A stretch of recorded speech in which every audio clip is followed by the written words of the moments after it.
నేను మీ సీత ఈరోజు అయితే ఎగ్ పాస్తా చేద్దాం అనుకుంటున్నాను. వాటికి కావాల్సిన పదార్థాలు: పాస్తాను ఉడకబెట్టి పక్కన పెట్టానండి, ఎగ్స్ని ఫ్రై చేసి పక్కన పెట్టుకున్నాను, ఎగ్స్ ముక్కలు, ఉల్లిపాయ, పచ్చిమిర్చి, క్యాప్సికమ్, క్యారెట్, కొత్తిమీర, అల్లం వెల్లుల్లి పేస్ట్ అండి, పసుపు, ఉప్పు, కారం, చికెన్ మసాలా, ధనియాల పొడి, black pepper powder, Maggi masala, oil, tomato sauce, vinegar, green chilli sauce, soya sauce. వెలిగించుకుని బాండి పెట్టుకున్నానండి. ఇప్పుడు అయితే ఆయిల్ వేద్దాం. కట్ చేసిన వెజిటేబుల్ అన్నీ ఇందులో వేసుకుందామండి.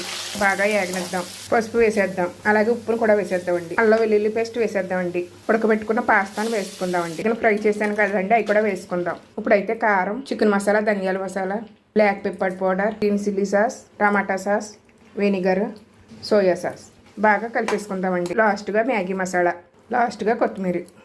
అంతేనండి, వేడివేడి పాస్తా రెడీ అయిపోయిందండి. నా వీడియో కనుక మీకు నచ్చితే please subscribe my channel, like చేయండి, షేర్